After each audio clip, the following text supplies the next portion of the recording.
2, 3, 4, 5, 6, 7, 8, 9, 10, 11, 12, 13, 14, 15, I think. 15 tulips are there.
Hello! Welcome to my channel, Edible Thoughts Makes.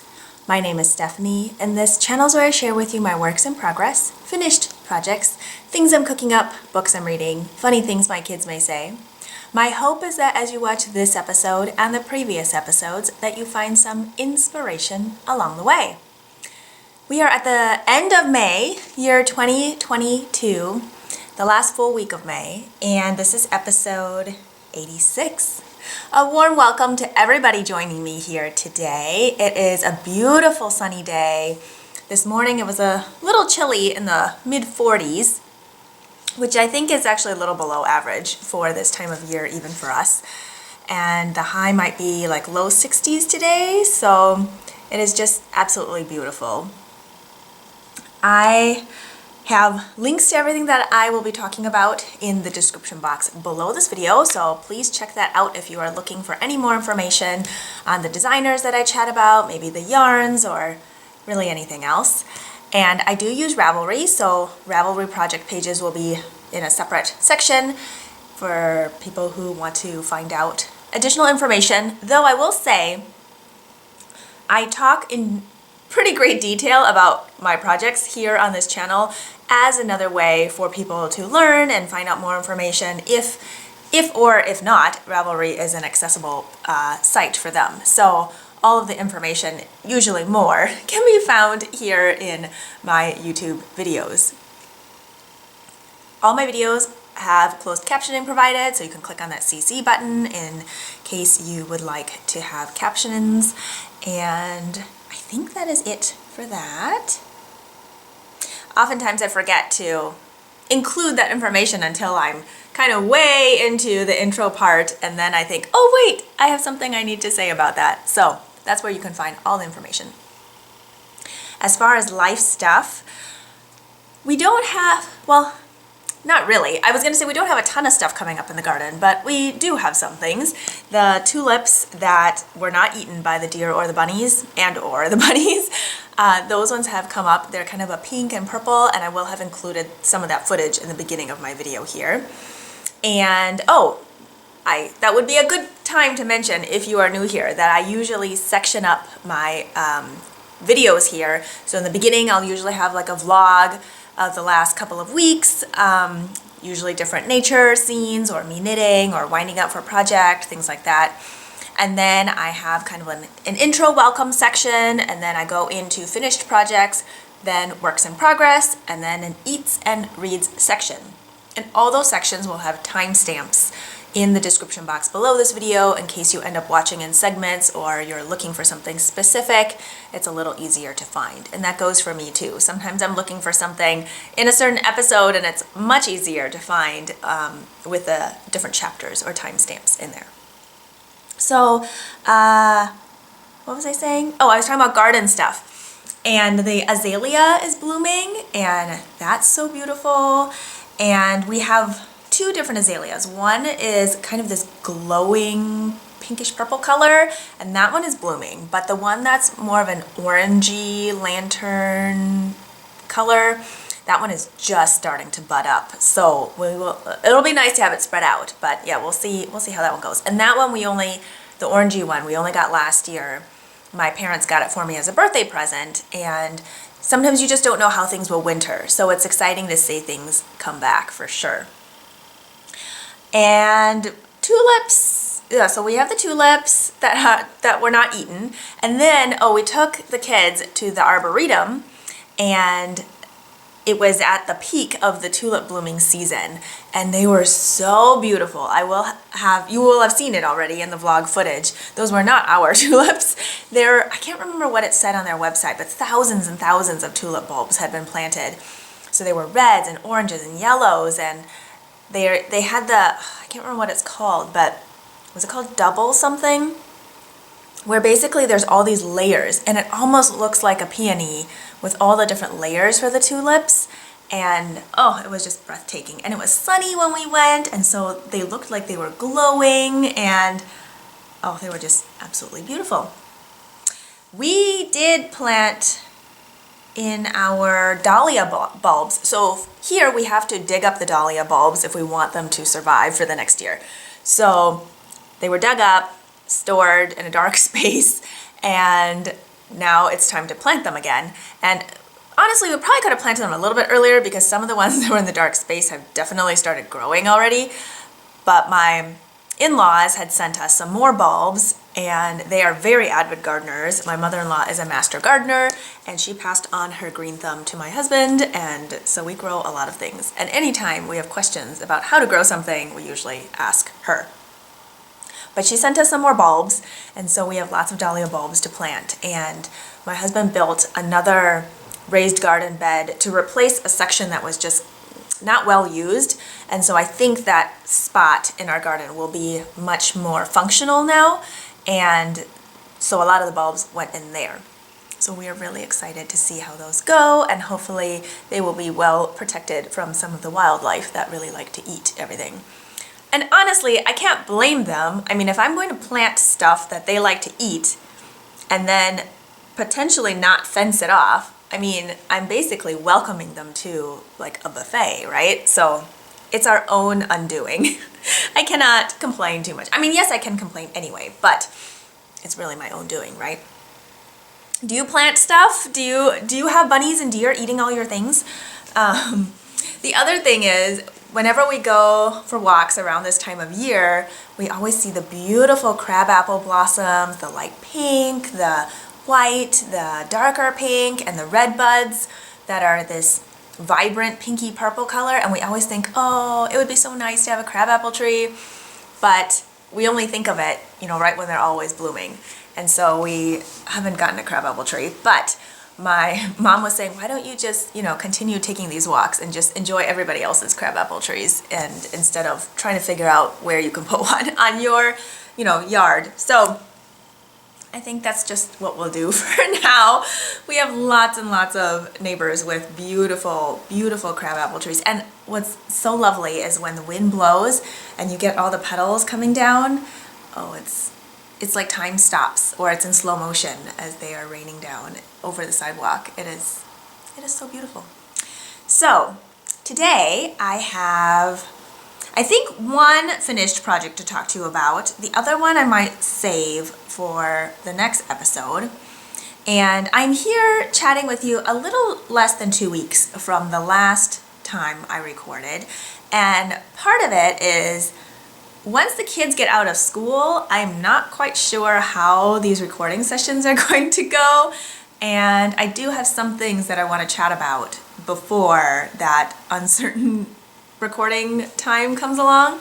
So I'm thinking if I can manage it, I might try to squeeze in a couple more before school gets out. They might be shorter episodes, and they'll just be a little closer together than the ones in the past that are closer to 2.5 weeks apart. And we'll just kind of see how it goes. I can't promise anything. It's nothing I'm going to stress myself out over. I'm just kind of thinking aloud and just seeing how I'm going to make this work. But so one finished project to share with you this week, and then maybe 3 works in progress, 2 or 3 works in progress, and 1 book that I read, and yeah, I think that's it. In my mug today, I have decaf Earl Grey tea. It's hot because it's a little bit chilly this morning.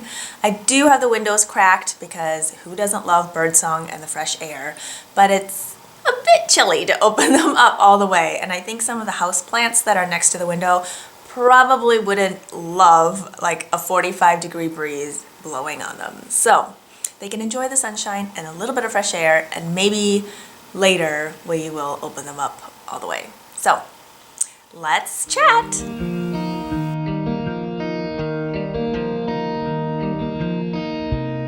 The first finished project I would love to share with you, well, maybe the only one, is the one that I'm wearing. This is the Color Story Tee by Tiff Nealon, and I test knit this sweater for her in April? Yeah, and it just came out. Tiff does have a website. You can find out all the information that you need there. It will be linked in the description box below. But yes, testers were knitting on this starting in April. I think it was starting in April. Yeah, early April, somewhere in there. And what was also fun is that we got to have the opportunity to purchase a new yarn that was coming through Brooklyn Tweed. And I've heard lots about Brooklyn Tweed in the past, but I have never knit with their yarn before. So with this test and having the opportunity to try out this yarn, I jumped on it, and I'm so glad I did.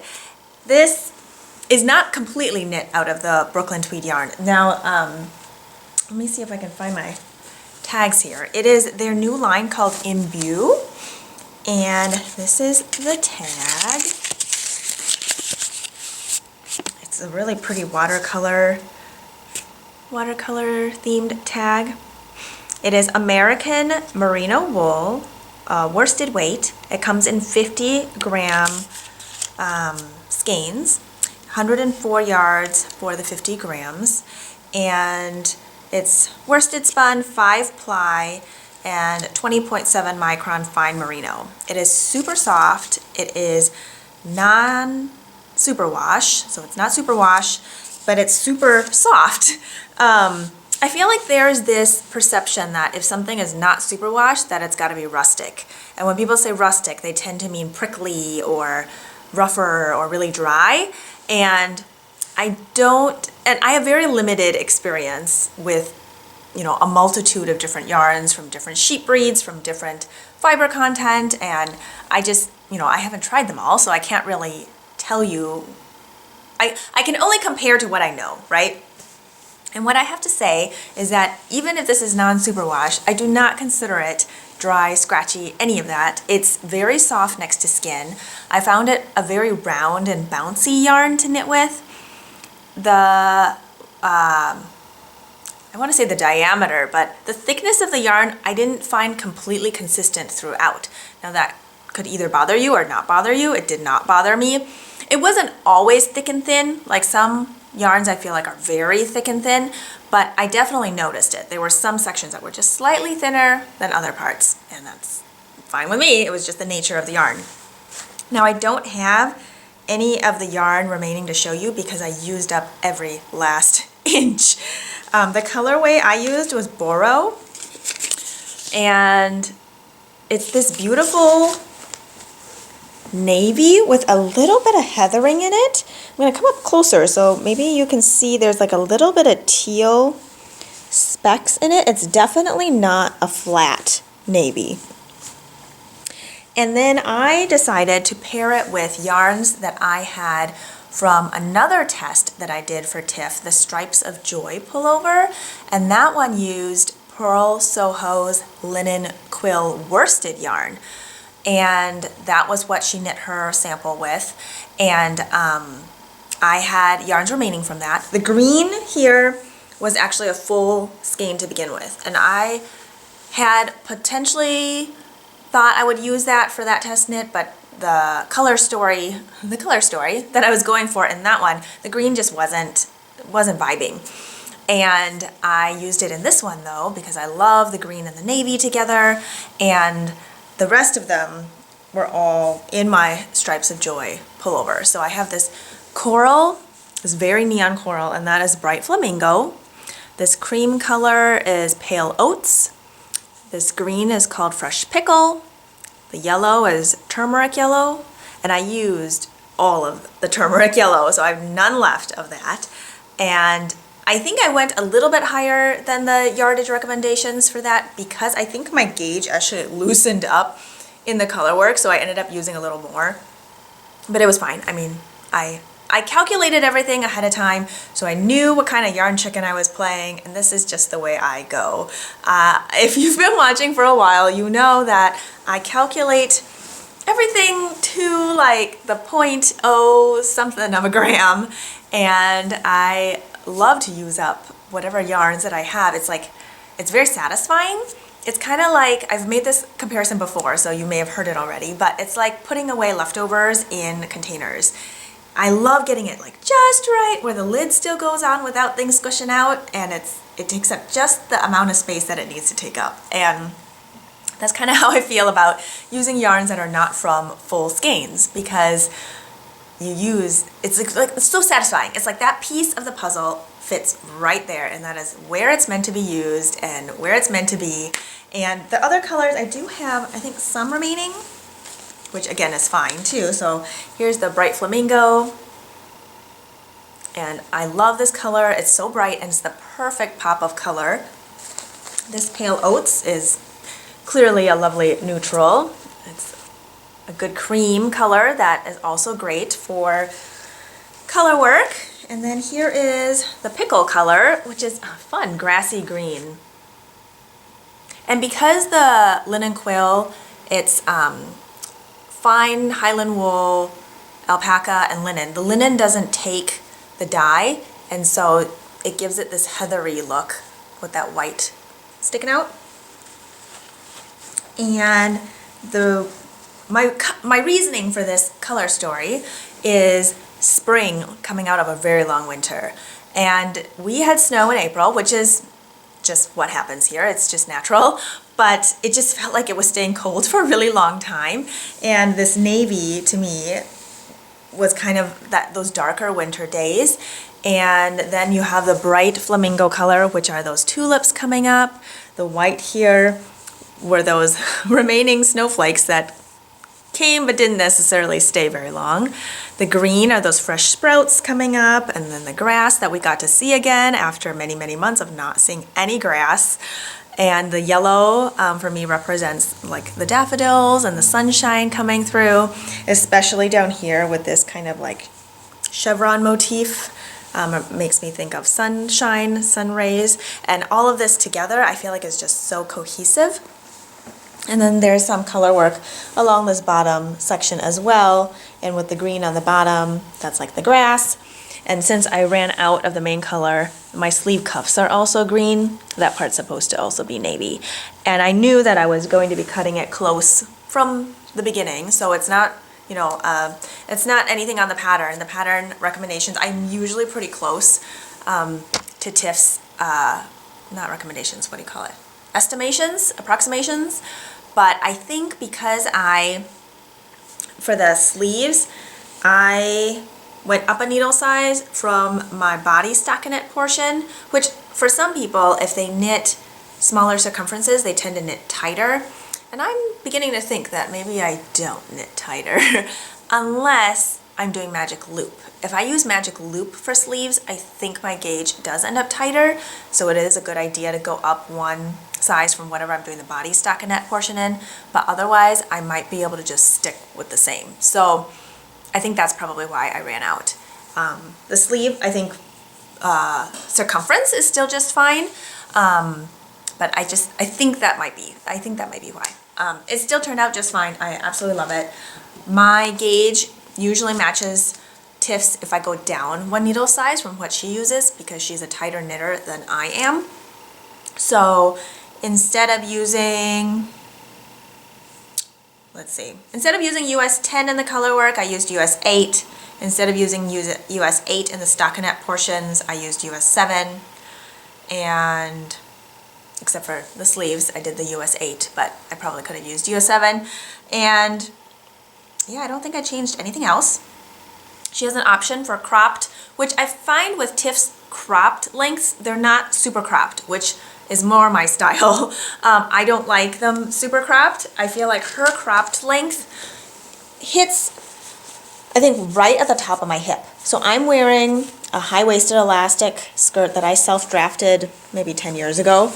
It has pockets that I often use like scrap fabric for, so it's kind of a pop of color there. But yeah, they're inseam pockets. I don't have a specific pattern, but when I used to do written blogs, which I'll link to one of those in the description box below for one of the blog posts that talks more about these inseam elastic waisted skirts that I've made. I've made a ton of them, and they're pretty, I find them really easy to make. But anyway, there's notes on there. There's not a specific pattern or anything, but there's notes on probably how I put it together. It's been a long time since I've looked at it, so take what works for you in that blog post. But yeah, I will link to it. But yes, so anyway, the reason I was standing up was to show you where things hit. So the high-waisted skirt goes above my hip, so I wear it more at my natural waist. And then this sweater, which is the cropped length for Tiff, hits right on the top of my hip bone. So then her standard length goes a few inches past that.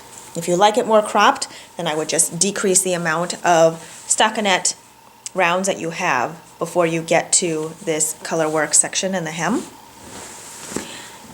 And I believe there was a little bit of waist shaping involved, which is nice because for some of these cropped sweaters, they tend to be more boxy, and which is a look in itself, which if you like that, great. But I am finding that if there's a little bit of waist shaping near the end or middle or wherever, then it doesn't flare out as much. And this one, I believe, had a little bit of waist shaping in there. No, I can't remember, but I'm pretty sure there was. Anyway, if there wasn't waist shaping, you could also figure it out yourself. You just, because there's color work at the bottom, you would just need to make sure your stitch count works with it. But I'm pretty sure there was waist shaping in this one. If you were doing the crop length, there was waist shaping. I think if you were doing the standard length, then it's just knit even throughout. But yeah, I love it. It is worsted weight, short sleeves, which some people might think, why would I want to wear a worsted weight short sleeve sweater? Well, I find it comfortable. To each their own. What's nice is that when it is much cooler, I can wear a very thin long sleeve underneath and still layer it up however way I want to wear it. And then for chilly mornings, if I have like a tank top underneath or even a short sleeve shirt, since these sleeves are slightly longer, I can still have a short sleeve shirt underneath just for that extra layer. And then if it gets hot, I can still take it off and I still have my outfit. So yeah, I recommend giving it a try. There were no long floats, so no floats to catch. So I think if you wanted to give color work a go, this would be a fun one to try. If you did not want to do all of these different colors, I think you could just knit it in 2 colors. You could just add up on her project page thing. It'll say how many approximation of yards for the different colors, and I think you could just add up all those colors to know how much you would need if you were just going to do a 2-color version instead of a 1. Let me just double check that to make sure I'm not telling you incorrect information. There are 10 sizes, and I knit the second size to give a finished ease of like 3 to 4 inches, which I really like for a more cropped length. So it still gives me, I think, like ½ an inch of positive ease right at the hip, so it's not going to hug my hips.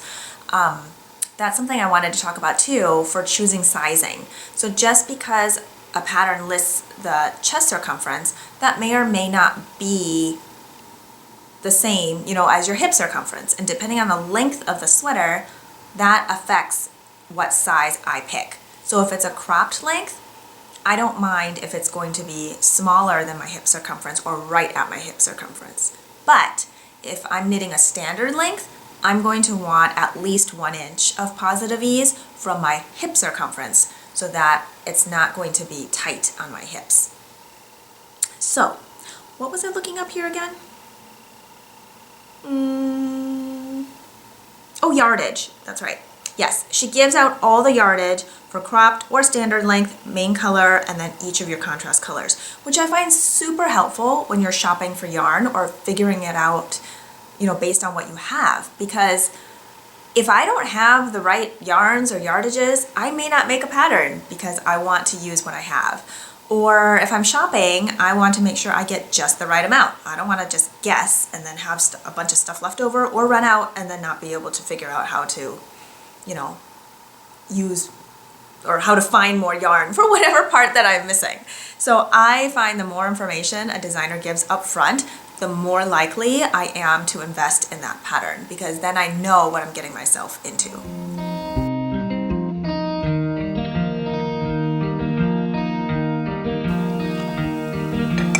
Okay, let's go on to works in progress.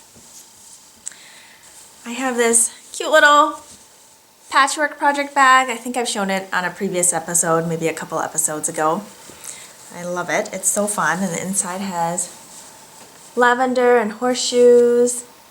And the back has what I would think of as violets. I don't know for sure if they're violets or not. But in here I have a pair of socks that I've been slowly working on. Here they are. They have a fold over cuff with a Pop of Color. I will link to my tutorial for that. It's not anything I made up. Other people have done it before, but I share tutorials when I can because I do think that when we listen to different ways of explanations or see different ways that people do things, that sometimes we can learn something new. And maybe you've seen other ones before and things haven't clicked, and maybe this one will click for you. But it's just different for everybody. Or maybe it doesn't click for you. Maybe it makes it more confusing. I don't know. Hopefully I don't confuse you more. But I did a fold over cuff there, and then I am doing a 3x1 rib, so knit 3, purl 1. I did a shadow wrap heel, and that tutorial I follow by my friend Denise of Earth Tones Girl. I'll also link to her tutorial below. And I have a progress keeper on here by my friend Maria of Woolen Forest. Her Etsy shop is Forest Charm. I also have this rose gold heart here. And I like to knit my socks 2 at a time on their own needles. I feel like that way I don't get second sock syndrome, which is usually where you knit one sock and then the other one never gets knit. And I like to knit my socks on 9-inch circulars. So I'm trying to hold these up here without losing all my yarn. So this is where I'm at with my socks. So I'm playing catch up with the second one here. And I like to use the light bulb stitch markers on the side to mark every 10th round. And that helps me keep track of how many rounds I am knitting, and so that I have a pair of socks that match. And I don't know what else to say about that. Oh, once I got to the foot, I'm only doing the 3x1 ribbing on the top, and then the bottom is stockinette. The yarns that I am using, for the pop of color, I used this leftover yarn from another project. I believe the colorway is Reef, and that is by the Kinetic Knitter. It is this beautiful, soft, peachy pink color. And that is a 75-25 superwash merino nylon blend at 463 yards for 100 grams, so it's a light fingering weight. And then my main color, I am using Kim Dye's yarn, who is a Korean American dyer, and it's this very soft wash, earthy spring variegated yarn. And this is on her sourdough sock base, which is 400 yards for 100 grams. And that one I was able to purchase as a 50-gram skein, which is perfect for knitting shorter socks. Even for my longer socks, I feel like I end up using maybe 70 grams total. So then it's very possible for me to use, let's say, a contrast color for heels, toes, and cuffs, and then the rest of it use up the 50 grams. These socks are, I think, on the shorter side. And I think I will be able to use up the, like, not do a contrast toe. I did not do a contrast heel on here either, but because they are slightly shorter socks, I think I can use up all the main color. The needles I'm using are ChiaoGoo, which is my go-to needles, and these are 9-inch circulars on US 1 or 2.25 millimeter needles. Now, I know a lot of people have been talking about these short circulars, and they're not for everyone, and I think that's totally okay. Use what works for you. There's magic loop, there's double pointed needles, and there's these, I think they're called flexi flips, where they're kind of like a double pointed needle, but there's like a little cord in between, so it's a combination between like a short circular and double pointed needle. I've not tried those, so I couldn't tell you what I think about them, but yeah, there's so many different ways to knit that, yeah, do what works for you. And I think sometimes it depends if you're a thrower or a picker, or, you know, just how you hold your yarn and tension your yarn can affect how you might like or not like these small circulars. Some people say their hands cramp up, and I think if you tend to be someone that grips your needles very tightly, loosening that grip up can help decrease some of that tension that you have in these short little amount of space. Some people also like to wrap their pinky around longer needles, so because these are so short, there's no place for you to really rest that pinky or grip onto something. Anyway, just I don't know why I went off on that tangent there. I like them. It works for me. I did not find myself having a big learning curve or anything when I jumped to give them a go, but yeah, I really like them. So I wanted to mention, since I mentioned that Kim is a Korean American dyer, I started these socks when Amy of Amy Sure Makes started her Knit Diverse Knit Along, and that hashtag will be here up on the screen if you wanted to check it out on Instagram.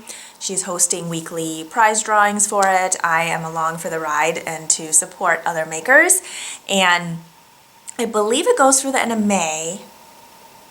I think it goes through the end of May, and it is to highlight different designers and makers of Asian heritage, and May is Asian American Pacific Islander Month here in the United States, and so this knit along was to highlight the different makers. And so I have Kim's yarn on those pair of socks, and the design I'm just making up as I go, but I am Taiwanese American and I'm not a designer, but I'm knitting them, so that counts for me, I think. Knitting notions I'm using on there are by Maria of Woolen Forest, who is also a Korean American. And then this next work in progress I want to share with you also is by, the designers are also Asian. They are Japanese-Canadian twin sisters. I thought I had the book here, but I must have removed it. It's from the Moon and Turtle collection, and it's the Kinsan pullover. And I believe I shared this a long time ago. I cast it on February 1st of this year, 2022, but I had set it aside for a little bit when I thought my increases looked weird and I wasn't sure about the neckline, and I just, put it away for a little bit, and then when I pulled it back out, all the little things in my brain that, I don't know, it didn't end up looking like how I had played it up to be in my brain. Does that ever happen to you? For whatever reason, I must have been looking at it way too closely and things just looked strange. But then when I took a break from it and came back, it was much better. And the increases I thought I wasn't doing correctly, that maybe I really wasn't doing them correctly, but once I reread the instructions and did it again, they seemed to make a lot of sense and were just fine. So let me show you this one. This is the Kinsan pullover, and there's lots of variations for this. And this is mine. Oh, I love it! It is a sport weight pullover, and you start by not knitting this neckline. So the neckline, this ribbing section, you pick up the stitches and knit later. But because I was unsure about the fit and I thought the neckline looked too wide, I decided to go ahead and pick it up so that I could try it on and just kind of see where it lay, and I'm so glad I did because I love how it lays. And I think I still did it a little bit different from how the pattern states. You can do a fold over or a shorter rib, but I like this long rib and I might not even fold it over. I think this is the front. I usually try to put a progress creeper in the front of it so that I can easily tell, because sometimes it's hard to tell. It's raglan shaping on this one. I have my sleeve stitches on short holders. I like to put them on the cables that are for 16-inch cables, because then when I come back to pick it up, I can just put the needles on and then go from there. And if it's too wide, then I can transfer to something shorter or use magic loop, but at least they're already on cables and I don't have to worry about dropping any stitches. Sometimes on waist yarn I find it hard to see the stitches, especially if it gets pulled in tight, so it kind of like goes in a stitch, and then I'm questioning if that's a stitch or not a stitch, and anyway. So the stripes on this are super fun. The yarn I am using is, let's see here, the Yarn Collective Rivoli Sport. It's a merino alpaca silk blend, not superwash. It comes in 273 yards for 100 grams. And the colorways are all named after artists. And I don't think I have all those tags here, but the purple is Henri Plum. The pink is August Pink. And I think the rusty orange is Amadeo Sienna. And it's so soft and so drapey between the alpaca and the silk. And it's knit on US 4 or 3.5 millimeter needles. So it's a little bit on the denser fabric side, but because of the fiber content of mine, I feel like it is not stiff at all. It is so drapey. I feel like a US 4 I often use, oops, I'm sticking these needles into myself. I use for fingering weight sweaters, and then oftentimes for DK weight, I use like US 5, 6, or 7, depending on the gauge. But because of the fiber content, I feel like the US 4 is working out really well for this. And then the ribbing, I think it calls for US 3 or 3.25 millimeter. The gauge is supposed to be 22 stitches by 30 rounds. And I think my swatch ended up slightly denser than that, but we'll see how it blocks, like the entire garment blocks out, because the whole garment is going to be much heavier than a small swatch, so I think it's going to end up blocking to gauge just fine. So the pattern gives you multiple options for how you want to do your striping, and this is the one that I chose. Although I believe in my swatch, I had the orange on top and the pink on bottom, and then when I started, since you basically knit the sweater top down, but it's like upside down, right?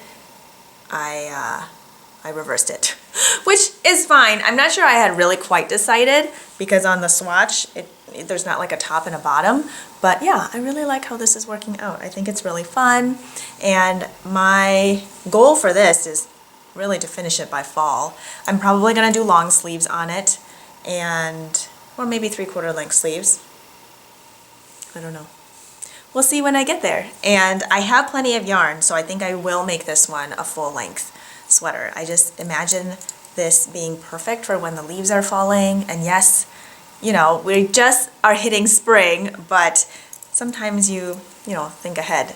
Except I cast this on in February. So anyway, we'll see how this goes. But I am pretty excited about it. It's very soft, and I like how the pattern is written. I believe there's 9 sizes. I'll just double check.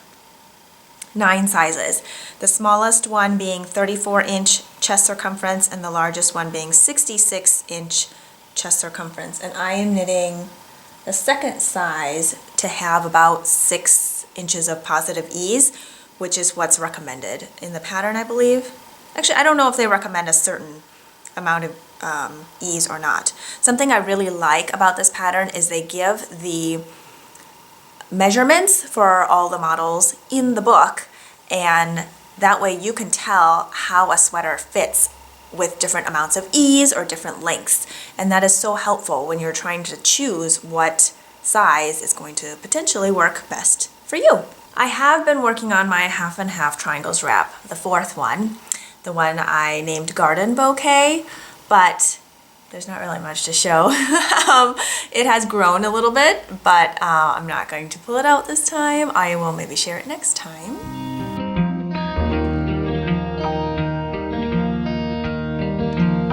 But yeah, so let's go into eats and reads. I read one book since we last chatted. I had alluded to a book that I needed to pick up from the library, and it is An Arrow to the Moon by Emily Exarpan, and I will put the picture of the book here on the screen. I need to return it to the library because there are other people waiting for it. She is an Taiwanese American author, and what I loved about the book was that there were so many relatable things in it. So it opens up, I think, in the mid-1970s, and then it jumps into the early 1990s, and there were references to things in there that I found myself laughing over, like all the Taiwanese American parents getting together to sing old like Taiwanese songs via karaoke, and how you'll have a pile of shoes all in the front door because we don't wear shoes in the house, and people are just like tripping over their shoes as you are coming in the front door, and all the foods and the different cultural events and things that you celebrate with certain foods. So that was all familiar, and she did talk a little bit about the politics between Taiwan and China, which are ever relevant, and how people will relate as being Taiwanese and or Chinese. And that was a very, what's the word I'm looking for? I don't know, for lack of a better word, a very real conversation, and something that we've always talked about growing up here between my family. And I just really appreciate having that representation out there. It's not something you just like read about and be like, oh, I get it, I can write about that. Like, you have to live it. And when you live those experiences and that's just your life, that's, you know, you write that and other people who have those same shared experiences see it right away. Like, it's genuine, it's something just that's so relatable. And so that part, it really resonated with me. I just had more questions at the end of it. So it was interesting because it was kind of tying in Chinese mythology along with like modern day or, you know, 1990s day living, and like trying to connect the real world with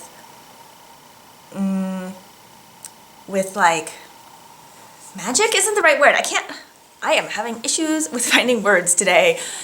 It just was trying to connect things from like way past to modern times and tell the story within these two families. And I appreciate how she was like trying to connect all of it, but I feel like I ended up with more questions at the end that I was seeking resolution. And maybe I just missed some things and could have answered those questions myself. But I feel like also there were different character development things that I just kind of wanted a little more. And I think part of it was that I read Daughter of the Moon Goddess, really went into detail about things and had very descriptive language, but I just felt like the Daughter of the Moon Goddess, the language and the character development, I fell hard for a lot of the characters in there, whereas in this one, in Arrow to the Moon, it felt a little more simplistic, maybe, and not necessarily in a bad way. I think it was just maybe the order of how I read the books and my expectations were just different. That being said, I still enjoyed the book. I still read the whole thing and I loved it. Have you read anything fun lately? What kind of genres are you into? I think for me it varies, but sometimes I like to escape through my books, but I definitely get a little lost in them sometimes. I don't have another one lined up currently, so we will see what I end up picking up for my summer reading.